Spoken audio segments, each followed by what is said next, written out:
All right, so let's go over the agreements before we start. I'm just going to ask that everybody buys in so that way we can create a safe container. So I'm going to go ahead and share my screen again. Oh, sorry here, give me one moment.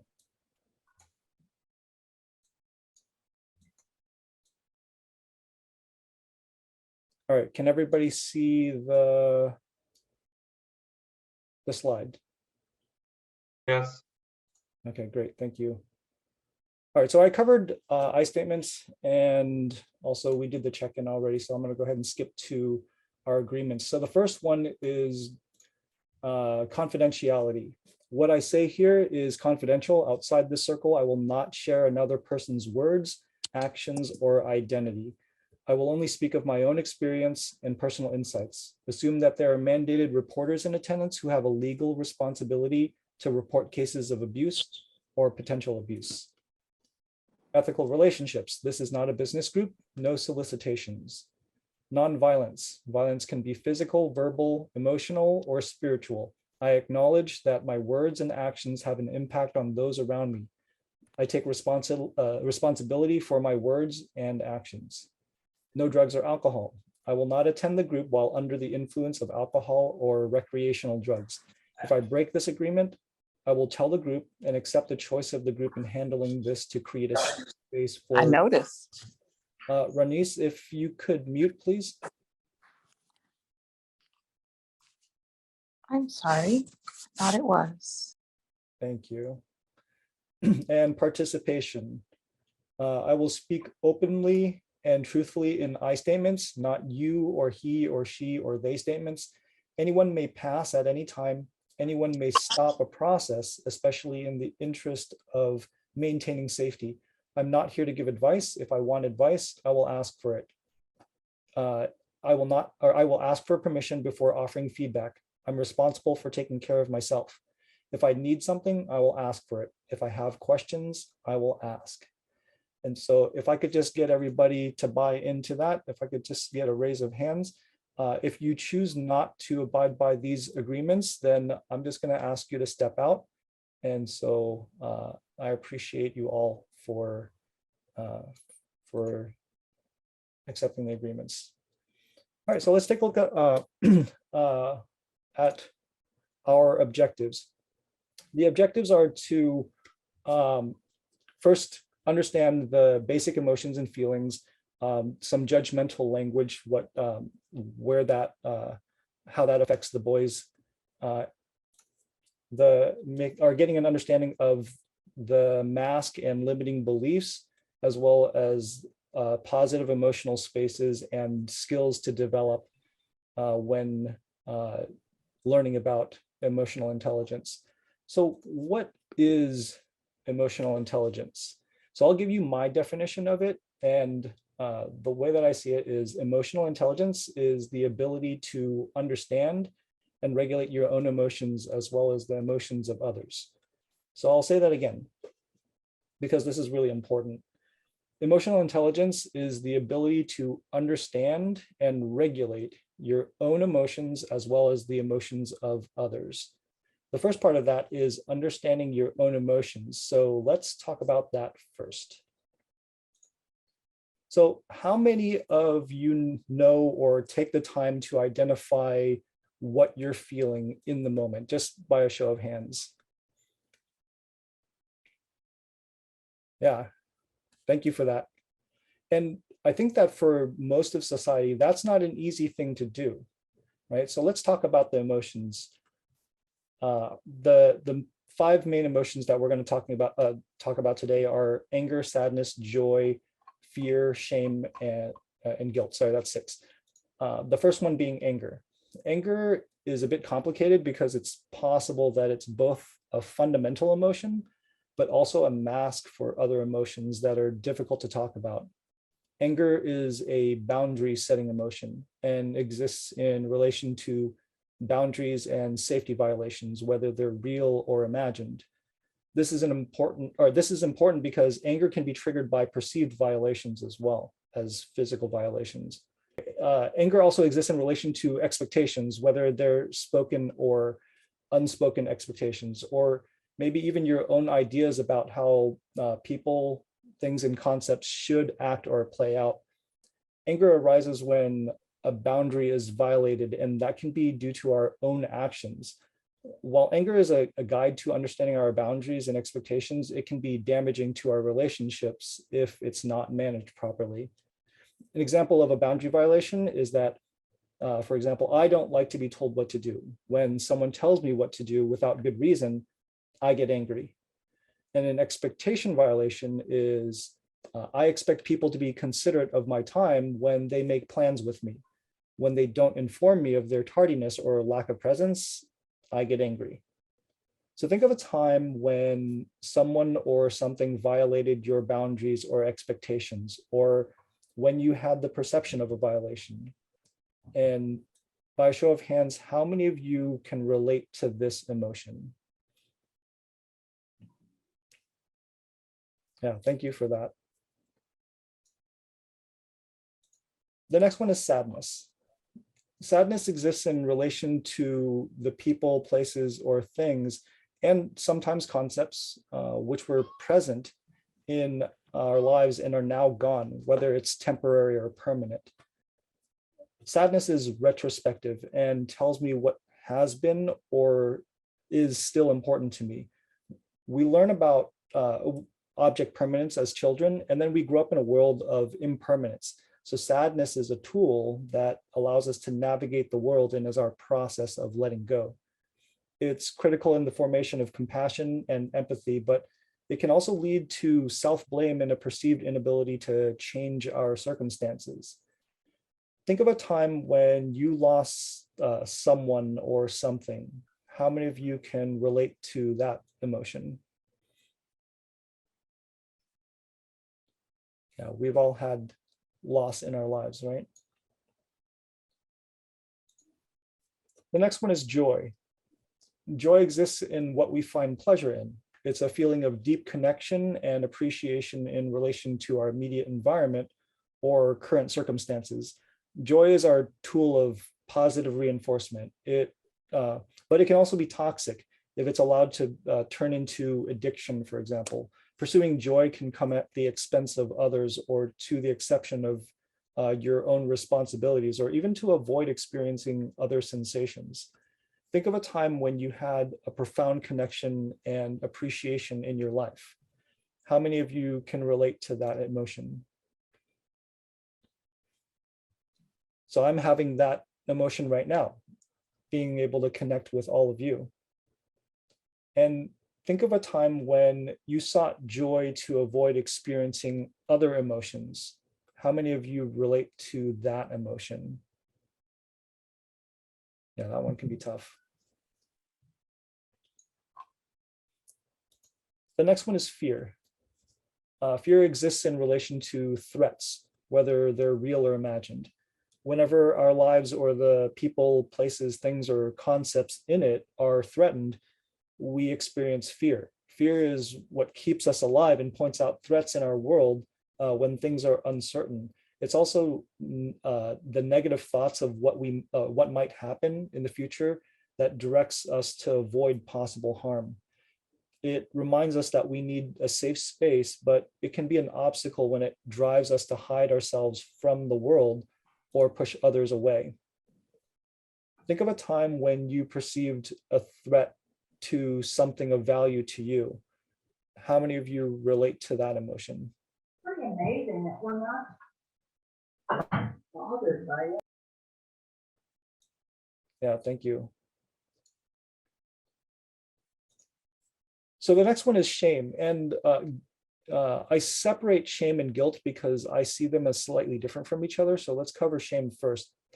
Shame exists when there's a dissonance between your values and the values of your environment. Shame is the body's way of alerting you to a disconnection.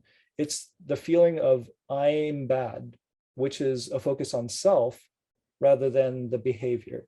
It can act as a guide to find the people, places, things, and concepts that you feel connected to. Shame can also be a sense of insecurity that can cause you to believe that you don't belong to the group you're engaged with.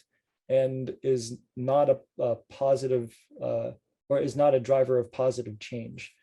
Think of a time when you felt like you were flawed or unworthy of love, connection, or belonging. How many of you relate to that emotion?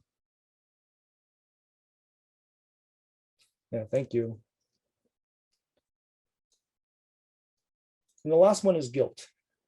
Guilt arises when your behaviors, whether they're actions or words, are disconnected from the norms of your environment. This isn't an indication of whether the behavior is wrong, but just that it doesn't belong. It doesn't quite fit. Guilt is the discomfort we feel when we've done something incongruent, or we fail to do something that is in line with our values. It's a feeling of, I've done something bad. Guilt can be a drive for change in behaviors, but it can also be a place of regret. Think of a time when you felt discomfort because what you did went against your values. How many of you can relate to this emotion?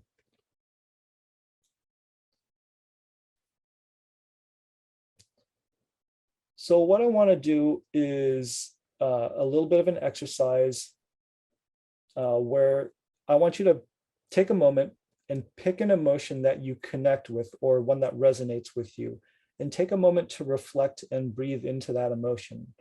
Where do you feel that emotion? All right, so the second part of emotional intelligence is understanding the emotions of others. So let's start with how our words can affect others through the judgmental language. And you'll notice that while I was describing these emotions, not once did I ever use the words good, bad, helpful, or harmful, or place judgments or give my opinions of any of these emotions. Emotions are the body's tools to navigate our world, and depending on what we want the outcome to be, our emotions are an important factor to guide us. We often attribute people's behaviors and motivations rather than, or to motivations rather than external factors. This means that when someone does something, we often have judgments about that behavior. It's good or bad or harmful or helpful. And then we assume that that person did it based on some internal motivator. Many of the boys that we mentor have issues or challenges that prevent them from living a structured life, and are, as an example, that they struggle with grades. For example, we might think or say, oh, but you're so smart, or you're brilliant. And those are nice things to say, but telling a boy that he's smart doesn't make him feel better.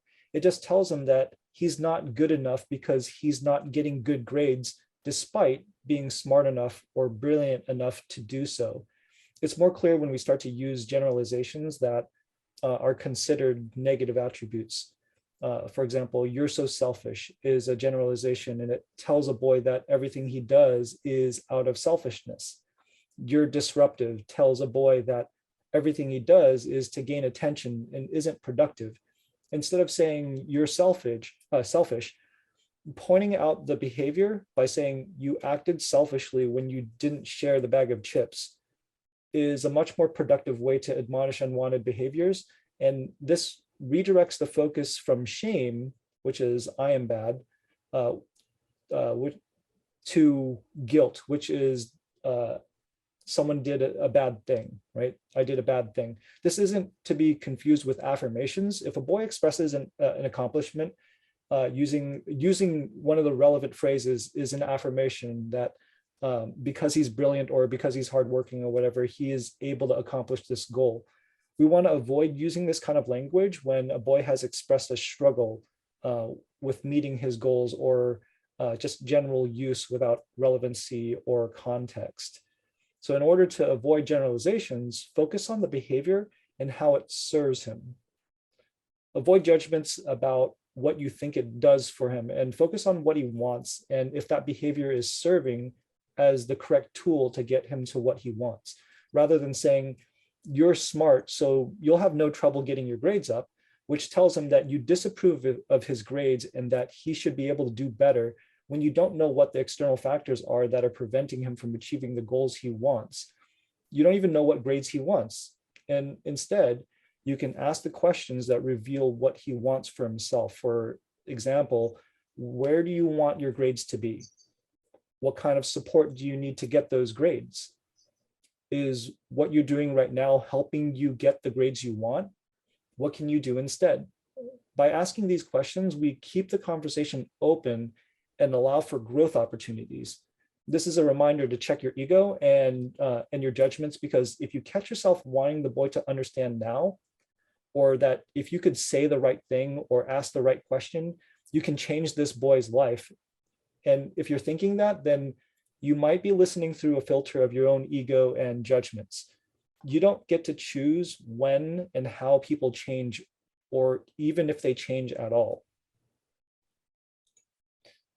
So non-judgmental language comes in the form of observations. For example, I noticed that you looked down when you said that, or I saw your face light up when you were talking about that. It also comes in the form of acceptance. For example, I see what you're saying, or I understand where you're coming from. I understand, right? And then curiosity comes from questions. So we're going to do a little exercise. All right, so the way that this will work is we'll start with a simple prompt, very similar to what we started with before, on a scale from 1 to 10. But this is a different question. How effective do you think you are at, if you're a mentor, then mentoring, and if you're not a mentor, then your job? So how effective do you think you are at your job? How effective do you think you are at mentoring? 1 being poor, 10 being excellent. So one person will be asking questions and the other person will be answering questions. We'll spend about 3 minutes doing this, and then we'll switch roles. And when you answer these questions, try using some of the emotion words that we were learning about earlier, which are angry, sad, joyful, afraid, ashamed, and guilty. So I'm going to post a list of some questions that might be useful for everyone to use. So I'll go over them right now. What does it feel like to be at whatever number that you've selected? How does it feel to be at that number? Where do you want to be on that scale, for example? How satisfied are you with where you're at? What are some of the things that you can work on? What are some things you do well? What advice would you give a friend that was in your shoes? What kind of person does what you just described? And so these are a couple of non-judgmental questions that you can use to continue the conversation. And you can use these interchangeably, and you can use some of these over and over again. I like to use the how does it feel a lot. That one's a really good one for me. And find the questions that suit the situation, and then practice those listening skills. Okay. This is an exercise in understanding vulnerability and authenticity. The way that we communicate on the inside is often the way that we communicate on the outside. Think of how it is that you're presenting on the outside, and consider that it's a way to protect what's on the inside. What are you comfortable with showing to the world, and what are you not comfortable with? The boys that we sit in circle with are often presenting a mask that protects them from harm. This can be physical or emotional harm. We all have to wear a mask sometimes, because it's not safe to just walk around and tell everyone how we're feeling deep down inside. The boys that we mentor are the same way. We all have limiting beliefs about ourselves, and exposing those limiting beliefs creates the opportunity to address them. That's why we need a safe space for them to open up, and also for us. So for a moment, let's think about the mask that you've worn to cover losses, or your beliefs and self-judgments, and use that as a tool to be more vulnerable. Here's the exercise. Send a private message to someone in the group. Send only one message. The person who receives a message will share that statement anonymously. Don't read the name of who sent you the message. You'll just start it like, I received a message and it says, and then read the message. So the statement template says, I wear a mask of fill in the blank on the outside, while on the inside I am, and then fill in the blank.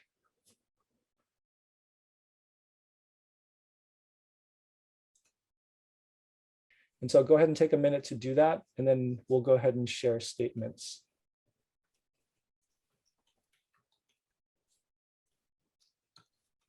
And if you've received a message, go ahead and raise your hand and go ahead and read that. Yeah, go ahead, Robert. I wear a mask of calm while on the inside I am sad. Yeah, how many of you can relate to that statement? Yeah, thank you. Andy, go ahead. I wear a mask of love on the outside and I wear a mask of love on the inside. Great, thank you. How many of you can relate to that?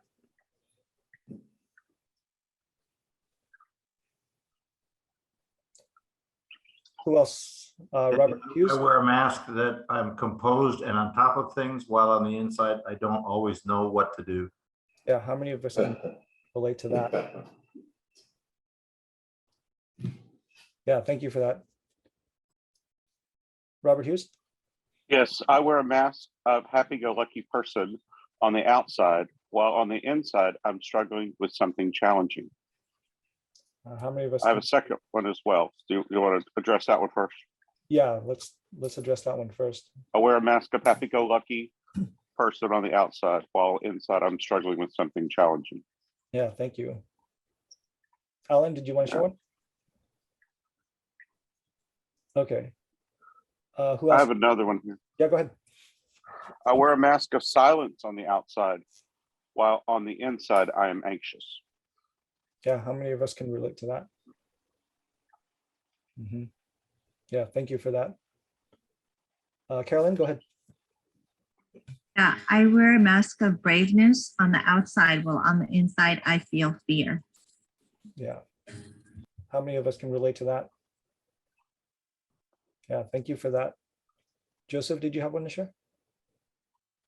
I wear a mask of calm on the outside, while on the inside, I am hyper vigilant. Yeah.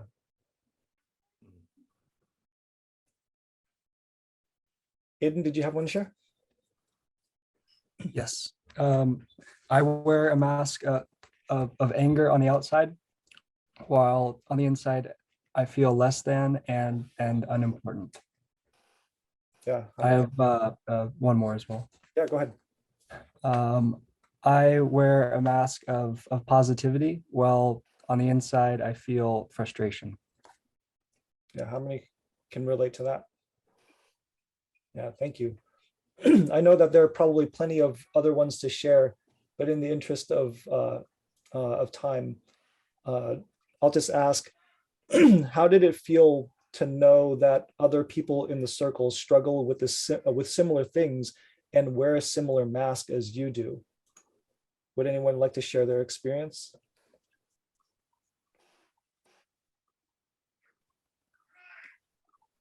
Yeah, go ahead, Alan. What's coming up for me is that I very rarely feel like I'm grounded in that I'm at total peace. And what all these examples that were given, well, they were all examples of people not being grounded and at peace. And that's like, it's almost like this is the condition of the human race. Yeah, thank you for that. Carolyn, you wanted to share?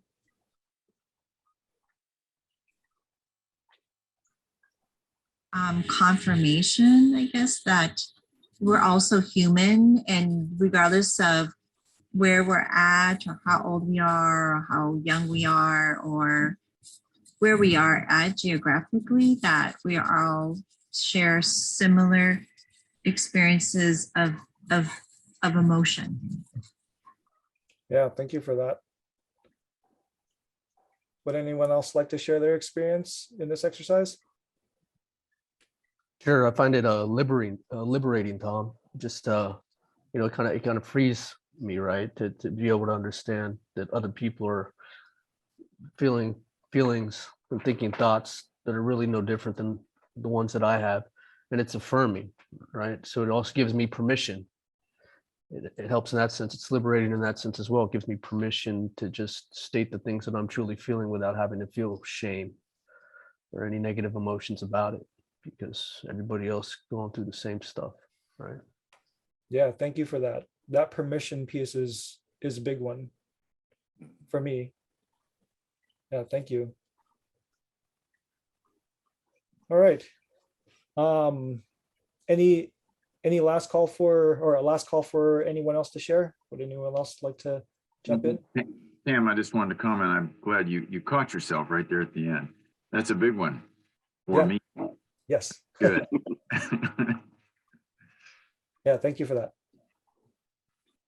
Yeah, I have one that's, I wear a mask of self-assurance on the outside, while the inside I feel ignorance.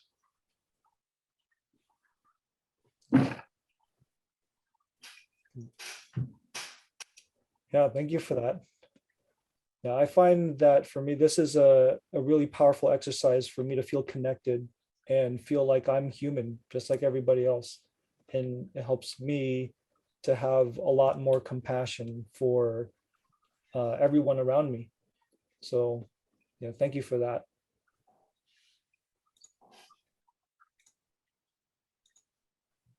So,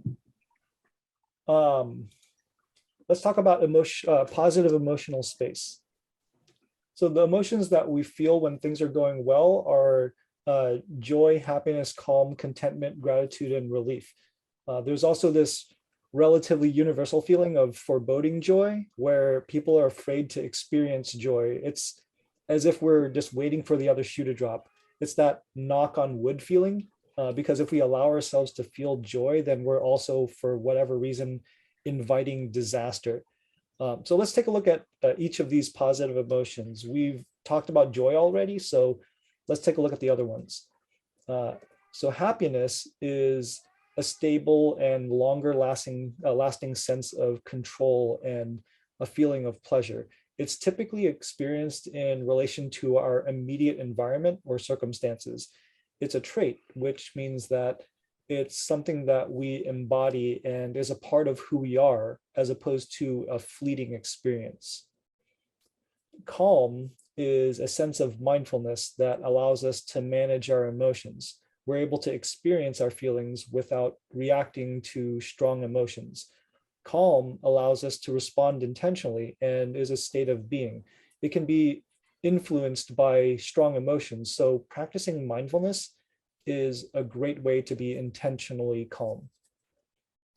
Contentment is about satisfaction. Society tells us that it's not enough to be content and that we should seek happiness or joy. But in a world of scarcity, that feeling of having enough is satisfying. It's a feeling of completeness when our needs are met. And gratitude is a deep appreciation for the things we value, and what brings meaning to our lives, and also the feeling of being connected to ourselves and others. New cars, new homes, and exciting experiences lose that new feeling, but gratitude allows us to appreciate the value of something, which lowers the likelihood of us taking it for granted. It allows us to draw more benefit from something when we appreciate something that we value. And then relief is the sense of tension leaving the body and the ability to breathe more easily. It's a feeling of safety and restfulness. Whenever we feel a sense of relief, we exhale a long breath, and that sigh relaxes our mind and body and allows us to reset. So let's take a nice, deep, relaxing breath and feel some relief.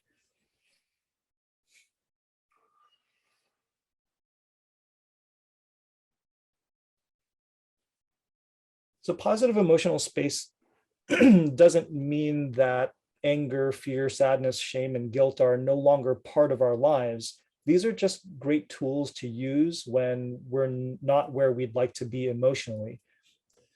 Now, the last part of emotional intelligence that we're going to be covering today is the regulation of other people's emotions. So how do we use this knowledge of our emotions now that we know a little bit about what our emotions are and how we can affect others' emotions? Let's take a look at a few skills to develop so we can regulate those emotions. The first one being self-awareness. Self-awareness is having a sense of what your strengths, limits, biases, and beliefs are, and the ability to have a realistic assessment of yourself. Some useful tools to build self-awareness are to journal, self-reflect, ask for feedback, or pay attention to your emotions. Self-regulation is having the ability to manage your emotions, behaviors, and responses to your feelings. Some great tools for self-regulation are to practice active listening, pause before responding, and acknowledge your emotions. Empathy is the ability to understand, connect, and share someone else's emotions and experiences. Tools to develop empathy are to practice active listening, engage in the activities that other people do. So stepping out of your comfort zone and ask for feedback. Motivation is the desire to act with a certain goal in mind. For many people, setting goals is not the hard part of motivation, but the desire is where they struggle. If you do struggle with effective goal setting, try SMART goals, which are specific, measurable, attainable, relevant, and timely. Tools to develop the desire part of motivation are to engage in activities that inspire you, find a creative outlet that you enjoy, and the important thing is you don't have to be good at it. It only matters that you're enjoying it. And then social skills are your perception of emotions and how you interact and communicate with others. So active listening is an essential part of social skills. Listening to what people are saying and noticing body language are great ways to start listening. Creating opportunities for your social partners, like asking questions, to allow them to express themselves, is an important aspect of social interaction as well. So emotional intelligence starts with understanding yourself. The emotions of anger, sadness, joy, fear, shame, and guilt are the words that we start with when we're talking about emotions. So understanding others and how the language we use affects others is critical in a well-rounded understanding of emotions. Once you have the understanding part down, it's important to know that we regulate our emotions by protecting ourselves with masks. When we remove that mask at appropriate times, we develop a greater emotional intelligence, or we can develop greater emotional intelligence skills. The better you understand yourself, the better you'll be able to regulate your emotions and responses. If you can respond to your own emotions effectively, it allows you to relate and empathize with others and their feelings and motivations. Being able to authentically communicate your feelings and allow for others to do the same will build your social skills. So the last thing here is an exercise that I want you to go ahead and take home with you. This is, what is the gift or what is the goal? This is an exercise in identifying the aspects in our lives that we appreciate and identifying identifying gratitude. What are the things that bring meaning to your life? This can be seen as like a silver lining or a learning moment, for example, but consider aspects of your life that you're truly grateful for. Identify some of the things that you're really grateful for, and then write a few of those things down and then share them with someone that is close to you. So this brings us to the end of the emotional intelligence training. So thank you all for coming to the workshop, and it was a pleasure to have you all here. Does anyone have any questions?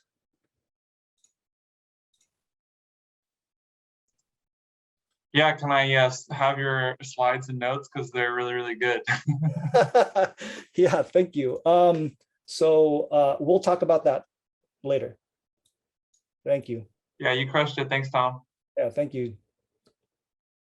Anyone else have any questions? Yeah, go ahead, Steve. Is Jasmine still with us? I don't know. But she Yes. said she joined to see how she's gonna, so she know how well we do for her son. I just want to encourage her that the one class of boys I went to at Vista High School, the experienced mentors were absolutely wonderful. I was a fly on the wall knowing nothing, but the mentors are really wonderful, Jasmine. Yeah, thank you for that, Steve. Did anyone else have any questions or comments? Yeah, Carolyn, go ahead.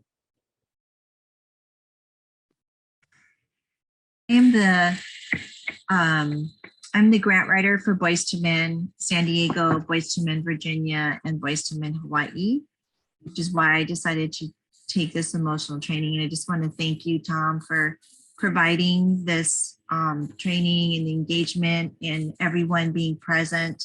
This has been very, very revealing to me from a perspective of writing grants. And it's just going to make the stronger case as well as compelling, which is really what I wanted. So I thank you for everyone being so open and sharing, and just helps me write better as well as understanding what Boys to Men is all about. So thank you for being who Boys to Men is about.